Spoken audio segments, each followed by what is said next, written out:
Saya baru tahu waktu masuk ke sini tadi temanya lahir jadi berkat. Saudara, kita tahu bahwa hari-hari ini juga sangat banyak orang mengutuki hari lahirnya. Perhatikan katanya, sangat banyak orang mengutuki hari lahirnya. Kira-kira kenapa? Kenapa ada orang menyesali hari kelahirannya? Ayo, siapa bisa jawab? Kenapa? Kenapa ada orang-orang yang mengutuki, nyesali, kenapa aku lahir? Kenapa kira-kira? Kecewa, betul. Nyesal. Apa? Menderita, betul. Apalagi? Gagal, menderita, kecewa, dan semuanya itu. Tadi pagi kita dengar berita, ada mayat dimutilasi, ditemukan, dipotong-potong. Masih umur 8 tahun kira-kira anak itu. Saudara, tidak ada seorang pun lahir tanpa tujuan di dunia. Katakan amin. Sampaikan pada semua orang, siapapun kita, tidak ada orang yang lahir tanpa tujuan di dunia. Ingat, ayat di surga itu bukan pribadi yang iseng. Dengarkan ini baik-baik ya. Kan kita semua dibuat dari debu tanah atau dari tanah liat, misalnya begitu. Enggak mungkin begini.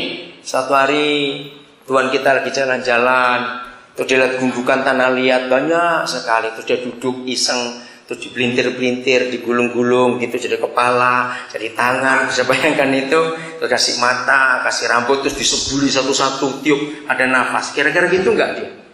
Cepat jawab, kira-kira begitu? Tidak. Saya mau katakan kepada saudara, sekalipun ada di antara kita yang lahir karena perkosaan, saya sudah buktikan. Seperti saudara tahu, kami tidak punya anak kandung, tapi Tuhan beri kami anak-anak yang luar biasa. Tadi saya baru kirim uang 3,5 juta ke satu anak yang sampai hari itu nggak pernah tahu siapa orang tuanya, dan dia anak satu-satunya. Selama dia hidup ada 3 keluarga yang pernah ngasuh dia. Itu pun nggak ada hubungan om tante, tidak ada. Sekarang dia ngambil doktor, saudara. Dia salah satu universitas di Jawa Barat. Hari ini dia lagi buat penelitian dan dia perlu uang. Jadi saya kesulitan minta tolong berapa orang karena mendadak. Ternyata sampel yang dia harus kerjakan itu expirednya hari ini. Kalau hari ini nggak dibuat, sampel itu rusak karena dia biota laut.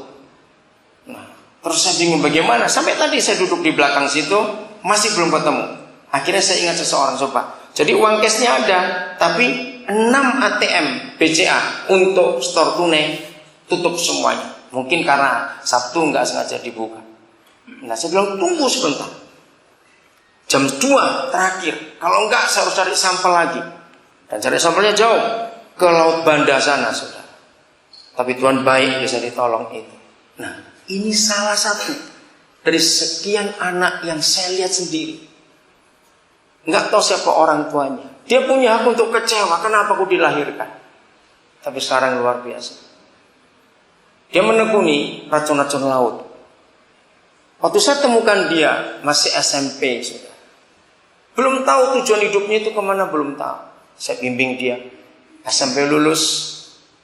Waktu SMA, saya cari seorang guru yang saya kenal, dia juga kenal.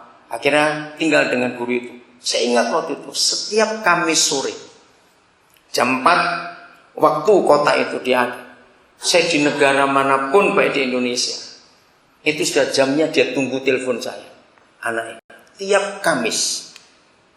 Jadi saya punya jatah, kalau anak-anak khusus saya telepon jam berapa, saya mau ngomong apa. Jadi dia tunggu.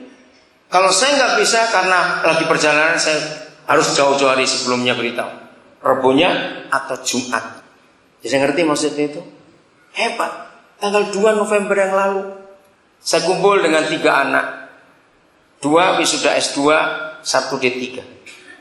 Yang D3 ini papa mama cerai. 3 kakak beradik, semuanya laki. Kami ambil. Pertama saya ketemu mereka tahun 99 yang lalu. Lalu saya cari bapaknya di mana, ketemu di terminal, bayangkan terminal.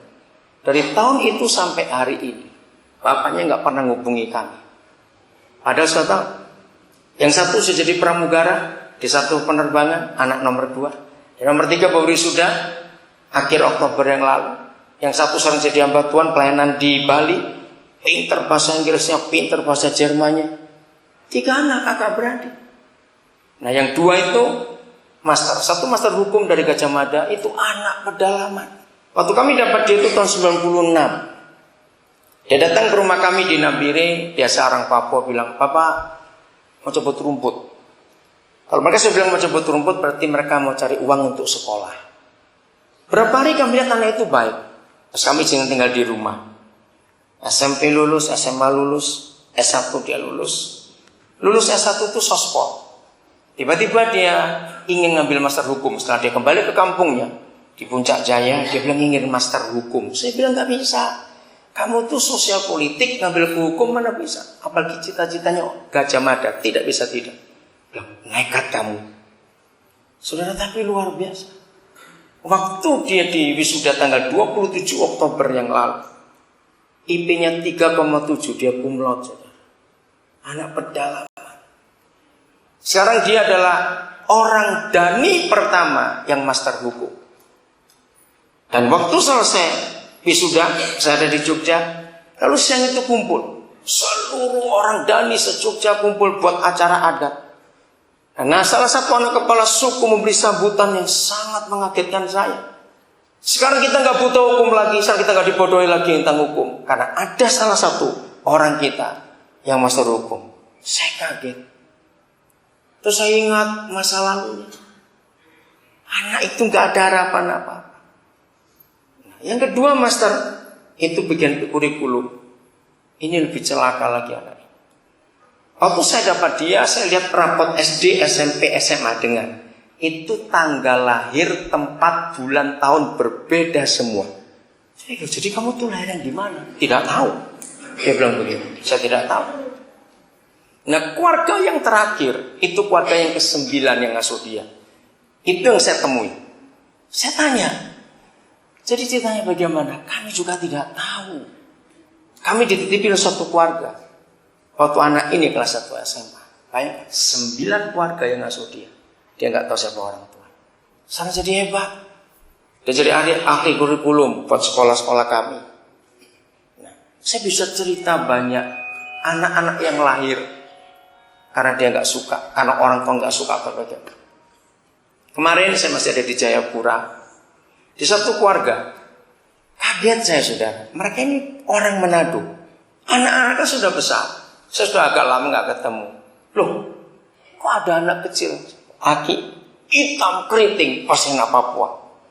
Nempel betul dengan Ibu Christine. Terus saya tanya, kamu dapat dari mana? Anak itu umur 2 tahun. Waktu umur 3 hari di rumah sakit, anak ini ditinggal oleh ibunya. Dan rumah sakit nggak tahu anak siapa.